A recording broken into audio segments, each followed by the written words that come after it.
السلام علیکم every one. میں امید کرتی ہوں آپ سب ٹھیک ہوں گے، خیریت سے ہوں گے. جنت کے پتے ناول کی یہ 7واں ایپیسوڈ ہے. چلیے شروع کرتے ہیں. حیا حیا شام میں ارحم بھاگی ہوئی آئی. خوشی اس کے انگ انگ سے پھوٹ رہی تھی. وہ ویڈیو اس ویب سائٹ سے ریموو ہو گئی ہے. اس نے فرد جذبات سے تقریباً بیک گراؤنڈ سے ٹیک لگا کر بیٹھی حیا کو جھنجھوڑ ہی دیا تھا. مگر کیسے ہوا یہ سب؟ اس ویب سائٹ والے کو خوف خدا آ گیا ہوگا. مجھے کیا پتا. وہ لاپرواہی سے انجان بن گئی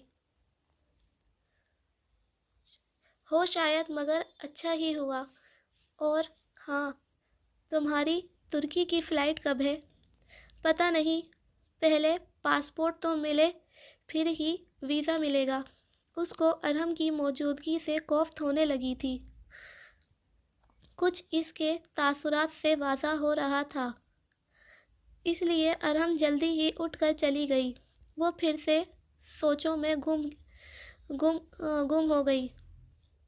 میجر احمد، اس کا آدھا جھلسا چہرہ، سامنے نہ آنا، پردے کے پیچھے سے بات کرنا، اور اس کی وہ عجیب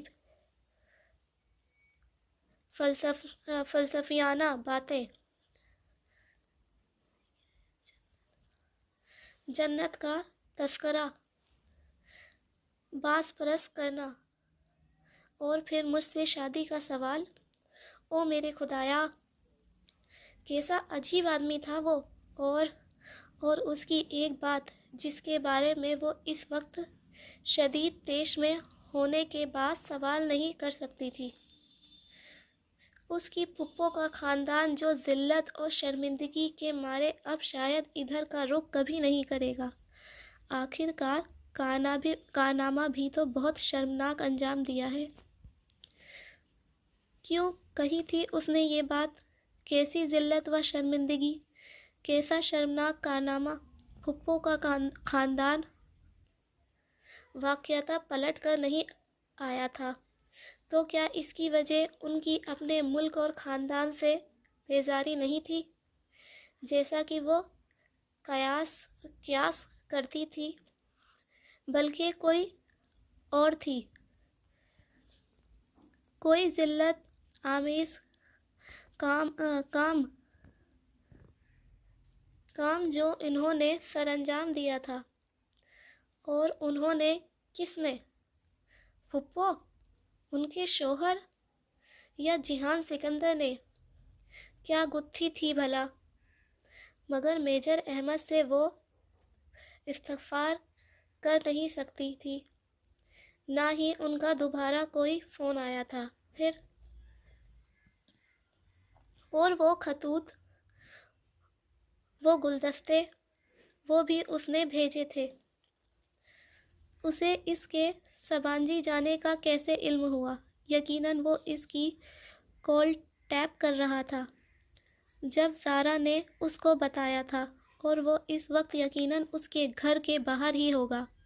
مگر گلدستہ تو کچن کی ٹیبل پر رکھا تھا، تو کیا وہ ان کے گھر بھی داخل ہو سکتا تھا؟ اور اس کے کمرے میں بھی؟ خوف کی لہر نے اسے اپنے ہسارے میں لے لیا. وہ اٹھ کر دروازہ بند کرنے ہی لگی تھی کہ فاطمہ بیگم دروازہ کھول کر اندر آئیں.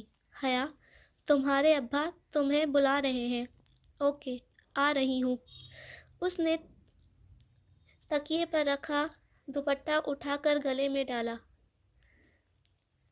سلیپر پہنے اور باہر آئی. ابا؟ اس نے انگلی کی پشت سے کمرے کا دروازہ کھٹکھٹایا.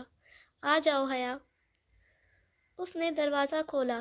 سامنے بیڈ پر سلیمان صاحب بیٹھے تھے، سوچ میں گم، متفکر، اس کے منتظر. ساتھ ایک طرف صوفے پر فاطمہ بیگم موجود تھی. ان کی خوبصورت آنکھیں سوگوار تھیں اور باوقار سراپا افسردگی چھائی ہوئی تھی۔ آپ نے بلایا تھا ابا؟ ہاں آؤ بیٹھو۔ میں نے ایک فیصلہ کیا ہے۔ اس نے گردن اٹھائی۔ وہ بہت سنجیدہ دکھائی دے رہے تھے۔ اب تمہیں کورٹ کے ذریعے سبین کے بیٹے سے کھلا لے لینی چاہیے۔ کوئی اس کے منہ پر چابک دے مارتا تو شاید تب بھی اسے اتنا دکھ نہ ہوتا جتنا اب ہوا تھا۔ میں نے وکیل سے بات کر لی ہے۔ عدالت کی ایک پیشی میں علیحدگی ہو جائے گی اور جتنے بیزار وہ لوگ ہم سے ہیں یقیناً انہیں اس بات سے بہت خوشی ہوگی۔ اس نے شوقی نظروں سے ماں کو دیکھا تو انہوں نے بے بسی سے شانے اچکا دیے۔ ابا کیا یہ واحد حل ہے؟ بہت دیر بعد وہ بولی۔ اس کے رویے سے صاف اندازہ لگایا جا سکتا تھا کہ وہ اس رشتے کو رکھنا ہی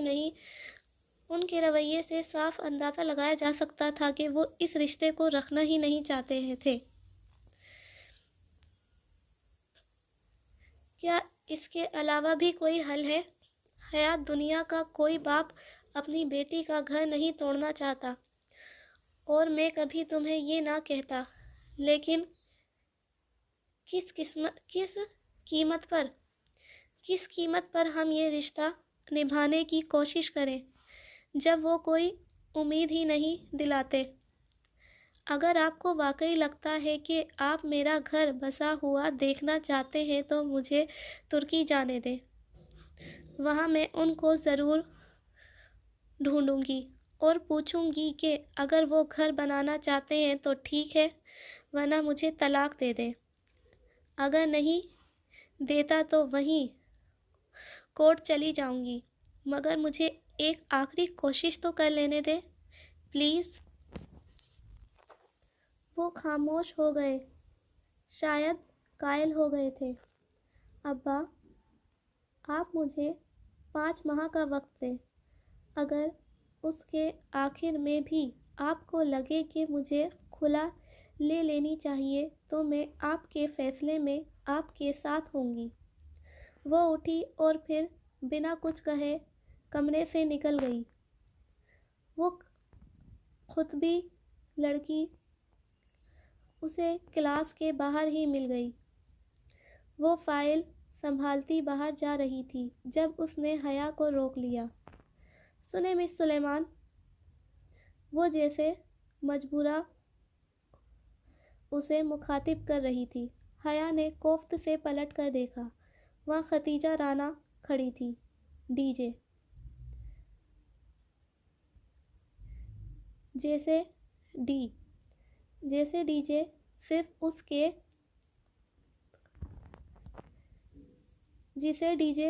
اس کے فرینڈز کہا کرتے تھے، اور وہ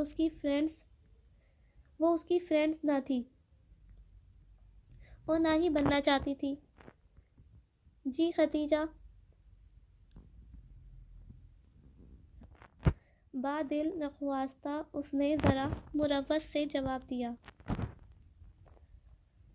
آپ نے ویزا کے لیے اپلائی کر دیا؟ دراصل میڈم فرخندہ نے کہا ہے ہم دونوں کو جلد از جلد ویزے کے لیے اپلائی کرنا چاہیے، کیونکہ فروری کے پہلے ہفتے ہم نے سبانچی کو جوائن کرنا ہے، اور آج 13 تاریخ ہے۔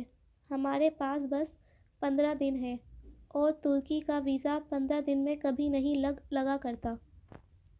وہ تیز بولے جا رہی تھی۔ اس کی بات کچھ ایسی تھی کہ حیا کو سنجیدہ ہونا پڑا، ورنہ ابھی تک تو وہ ابا کی کہی گئی باتیں سوچ رہی تھی۔ اوہ، تو تب ہمیں کیا کرنا چاہیے؟ کل ترکش ایمبیسی جا کر ویزے کے لیے اپلائی کرنا ہے۔ اس کا عجیب سا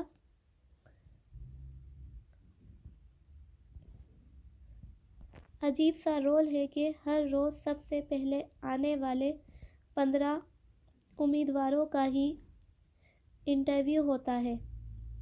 ایمبیسی صبح 7 بجے ہی کھل جاتی ہے اور لوگوں کی لائن لگی ہوتی ہے۔ اگر ہم 1 منٹ بھی لیٹ ہو گئے تو وہ ہمیں اگلے دن پر ڈال دیں گے۔ سن رہی ہو نا آپ؟ ہو جی۔ اس نے غائب دماغی سے سر ہلایا۔ پتہ نہیں وہ کیا بولے جا رہی تھی۔ آپ مجھے اپنا نمبر لکھوا دیں تاکہ ہم آرڈیننٹ کر سکیں۔ اس نے بے دلی سے اپنا نمبر لکھوا دیا۔ ختیجہ اسے اپنے فون میں نوٹ کرتی گئی۔ ٹھیک ہے، کل صبح 6:30 بجے تک آپ ڈپلومیٹک انکلیو تک پہنچ جائیے گا، میں وہیں ہوں گی۔ اس نے اچھا کہہ کر جان چھڑانے والے انداز میں سر ہلایا۔ اور پلیز دیر مت کیجیے گا۔ ایسا نہ ہو کہ آپ کی وجہ سے میرا ویزا بھی رہ جائے۔ مس سلیمان وہ ناک چھڑا کر جتا گئی کہ آخر وہ بھی ختیجہ رانا ہے۔ کیا کمپنی ملی ہے مجھے۔ اف۔ وہ پیر پٹک کر آگے بڑھ گئی۔ ابا کی باتوں نے اسے اتنا ڈسٹرب کر دیا تھا کہ اس وقت ویزا وہ آخری چیز تھا جس کے بارے میں وہ سوچ سکتی تھی۔ رات کی تاریکی کو دکانوں کی دیواروں سے جھلکتی روشنی روشن کیے ہوئے تھی۔ زرد روشنیوں کا عکس سامنے لمبی سیدھی سڑک پر بھی پڑا تھا، جس کی ایک طرف پار کنگی گاڑیوں کی لمبی قطار تھی، دوسری طرف ایک چھوٹا سا چبوترا بنا ہوا تھا۔ چبوترے پر دن کے وقت بک فیئر اسٹال لگا کرتے تھے۔ یہ جینا اسپیئر تھا۔ سیاہ جیکٹ کی جیبوں میں ہاتھ ڈالے، شانوں پر پھسلتے سیاہ لمبے بال کیے، وہ سر جھکائے خود فراموشی کے عالم میں چل رہی تھی۔ اماں اور ابا کی کہی گئی باتیں دل و دماغ میں گونج رہی تھیں۔ یہ جیحان سکندر کون تھا؟ اس کا منقوہ کزن، شوہر، وہ شخص جس کے خواب اس نے ساری عمر دیکھے تھے۔ کیا ابا اماں نہیں جانتے تھے کہ خواب اگر اپنے ہاتھوں سے توڑے جائیں تو انگلیاں بھی زخمی ہو جاتی ہیں؟ پھر کیسے وہ خود کو زخم دے؟ اگر وہ جیحان یا سبین پھپھو کے لیے کوئی انچاہا رشتہ تھی تو بھی ان کو صفائی کا ایک موقع دیے بغیر ہی کیسے خود کو ان سے الگ کر لے؟ وہ سیٹی کی تیز آواز تھی جس نے اسے خیالوں کے ہجوم سے نکالا۔ اس نے چونک کر سر اٹھایا۔ وہ 3 لڑکے تھے، جینس اور جیکٹ میں ملبوس۔ وہ مختلف سمتوں سے اس کی طرف آ رہے تھے، یوں کہ ہر طرف وہی تھے، گھیرا نرغہ تنگ دائرہ۔ جگہ قدرے سنسان تھی، خالی چبوترا تاریکی میں ڈوبا تھا۔ جگمگاتی روشن دکانیں ذرا دور تھیں۔ اس کا دل دھک سے رہ گیا۔ وہ تیزی سے پلٹی مگر ادھر سے بھی ان کا کوئی چوتھا آ رہا تھا۔ وہ مبہم آوازیں نکالتے، معنی خیز اشارے کرتے، اس کے ارد گرد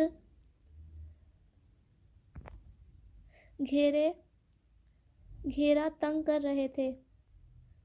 وہ قریب آتے 2 لڑکوں کے درمیان سے تیزی سے سر جھکائے گزرنے لگی، مگر دائیں والے لڑکے نے سبک رفتاری سے اس کی کلائی تھام کر اپنی طرف کھینچا تھا۔ ابھی اس کے لبوں سے چیخ بھی نہیں نکلی تھی کہ آگے بڑھنے والا خود بوکھلا کر پیچھے ہٹا تھا۔ ٹن کی زوردار آواز کے ساتھ کسی نے اس لڑکے کے سر پر کچھ مارا تھا۔ منجوگے باجی کو تنگ کرتے ہیں، چھوڑوں گی نہیں میں تمہیں۔ وہ اونچی لمبی ڈولی ہاتھوں میں پکڑے فرائنگ پین کو گھما گھما کر مار رہی تھی۔ حیا ہکا بکا سی 2 قدم پیچھے ہوئی۔ جس کو لگا تھا وہ سر پکڑے بلبلاتا ہوا بھاگا۔ باقی 2 بھی ساتھ ہی دوڑے۔ ایک نے ذرا پھرتی دکھا کر ڈولی کو لات مارنی چاہی۔ ڈولی نے اسی فرائنگ پین کو گھما کر ایسی ضرب دی کہ لڑکے کا گھٹنا چٹک گیا اور وہ لنگڑاتا ہوا بھاگ گیا۔ آئے بڑے سالے، ڈولی سے پنگا لیتے ہیں۔ وہ فاتحانہ ہاتھ جھاڑتے ہوئے حیا کی طرف مڑا۔ پہلی دفعہ جب اس نے ڈولی کو دیکھا تھا تو اسے کراہت آئی تھی، دوسری دفعہ خوف، اور اس دن ٹریفک جام میں دیکھ کر غصہ آیا تھا، اور آج کچھ بھی نہیں۔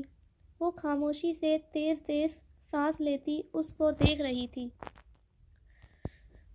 چھوڑو جی ان حرام خوروں کو باجی، ان کا تو کام ہی یہی ہے۔ میں بھی بڑی دیر سے تاڑ رہی تھی ان کو، مجھے کیا پتا تھا کہ اپنی باجی جی کو تنگ کر رہے ہیں۔ آئے بڑے۔ وہ پوری بات سنے بغیر ہی پلٹ گئی۔ سینے پر بازو لپیٹے، سر جھکائے، تیز تیز قدموں سے چبوترے کی جانب بڑھنے لگی۔ ایک خواجہ سرا کے ساتھ رات کے اس پہر سڑک پر کھڑے ہونا قطعی درست نہ تھا۔ ارے باجی جی، گلتے سنو۔ وہ اس کے پیچھے لپکا۔ حیا چلتے چلتے رکی اور پلٹ کر سنجیدگی سے اسے دیکھا۔ کیا ہے؟ اس کا مومی چہرہ دکانوں کی زرد روشنیوں میں دمک رہا تھا۔ ہائے ربا، باجی تسی کتنے سونے ہو جی۔ وہ دونوں ہاتھ رخساروں پر رکھے خوشی سے چہکا۔ اسے کراہیت آئی نہ خوف، بس چپ چاپ اسے دیکھے گئی۔ شکر یہ ہی کہہ دو باج۔ شکریہ۔ اور کچھ؟ اس کا انداز سپاٹ تھا۔ تسی تے ناراض لگدے ہو جی۔ ڈولی، تم کیوں ہر جگہ میرے پیچھے آتے ہو؟ ہاں تو ٹینشن تو نہیں دی توانوں، ہمیشہ مدد ہی کیتی ہے۔ تمہیں کس نے کہا ہے میری مدد کو؟ کس نے تمہیں میرے پیچھے لگایا ہے؟ بولو، جواب دو۔ ڈولی کا منہ آدھا کھل گیا۔ لینس لگی آنکھوں میں پہلے حیرت اور پھر آنسو تیرنے لگے۔ کسی نے نہیں جی۔ بڑی دیر بعد وہ دکھ سے بولا، مجھے آپ اچھی لگتی ہو، اس لیے آپ کا خیال رکھتی ہوں۔ آپ کو برا لگتا ہے تو نہیں آؤں گی۔ اسی لمحے حیا کا فون بجا۔ اس نے چونک کر ہاتھ میں پکڑے موبائل کو دیکھا۔ اس پر پرائیویٹ نمبر کا کالنگ لکھا آ رہا تھا۔ وہ پیر پٹک کر چبوترے کی طرف آئی اور پاؤں لٹکا کر بیٹھ گئی۔ فون ابھی تک بج رہا تھا۔ اس نے فون کان سے لگایا اور ڈولی کو دیکھا، جو چھوٹے چھوٹے قدم اٹھاتا سسکتا ہوا اس تک آ رہا تھا۔ ہیلو مس حیا، کیسی ہیں آپ؟ وہ میجر احمد تھا۔ اس کی آواز کے پیچھے بہت شور تھا۔ ڈولی آہستہ سے اس سے ذرا فاصلے پر چبوترے پر بیٹھ گیا۔ سر جھکائے وہ ہتھیلیوں سے آنسو پوچھ رہا تھا۔ خدا کے لیے مجھے فون مت کیا کریں، اور یہ جو بندے آپ نے میرے پیچھے لگائے ہیں نا، ان میں سے ایک ایک کا خون کر دوں گی، اور اس کے ذمہ دار آپ ہوں گے۔ میں شادی شدہ ہوں اور جلدی ہی اپنے شوہر کے پاس چلی جاؤں گی۔ میرا پیچھا چھوڑ دیں، سمجھے آپ؟ مزید کچھ سنے بغیر اس نے فون رکھ دیا۔ تسی گھر بار والی ہو جی؟ ڈولی نے چہرہ اس کی طرف اٹھایا۔ ہاں، تمہارے اس میجر نے بتایا نہیں تمہیں؟ اسی نے میرے پیچھے لگایا ہے نا تمہیں؟ اللہ پاک کی قسم لے لو جی، مجھے کسی میجر ویجر نے نہیں بھیجا، میں خود آتا ہوں، اللہ کی قسم جی۔ وہ روتے ہوئے کہہ رہا تھا۔ حیا کے دل کو کچھ ہوا۔ اسے لگا سچ بول رہا ہے۔ میں کسی کو جا کر آپ کی باتیں نہیں بتاتا۔ مجھے بڑا پیار ہے جی آپ سے، قسم سے۔ وہ لب بھیجے اسے دیکھتی رہی۔ کچھ تھا اس میں، پر اسرار، خوف زدہ کرتا، مگر ترہم و ترہم آمیز۔ ٹھیک ہے، مت رو۔ میں جی بڑا پیار کرتی ہوں آپ سے، اسی لیے آتی ہوں۔ پر تسی تے الزام لا رہے ہو۔ وہ اب سسکتے ہوئے اپنا سر پیٹنے لگا تھا۔ اچھا، ناؤ اسٹاپ اٹ۔ وہ چپ چاپ بیٹھا اسے تکتا رہا، جبکہ وہ خلاؤں میں گھور رہی تھی۔ تسی جا رہے ہو کہیں؟ حیا نے چونک کر اسے دیکھا۔ تسی فون میں کہیا نا؟ اس نے وضاحت کی۔ ہاں، میں یورپ جا رہی ہوں، وہ جہاں امریکہ ہے، انگریزی فلموں والا۔ وہ رونا بھول کر خوشی سے چونکا۔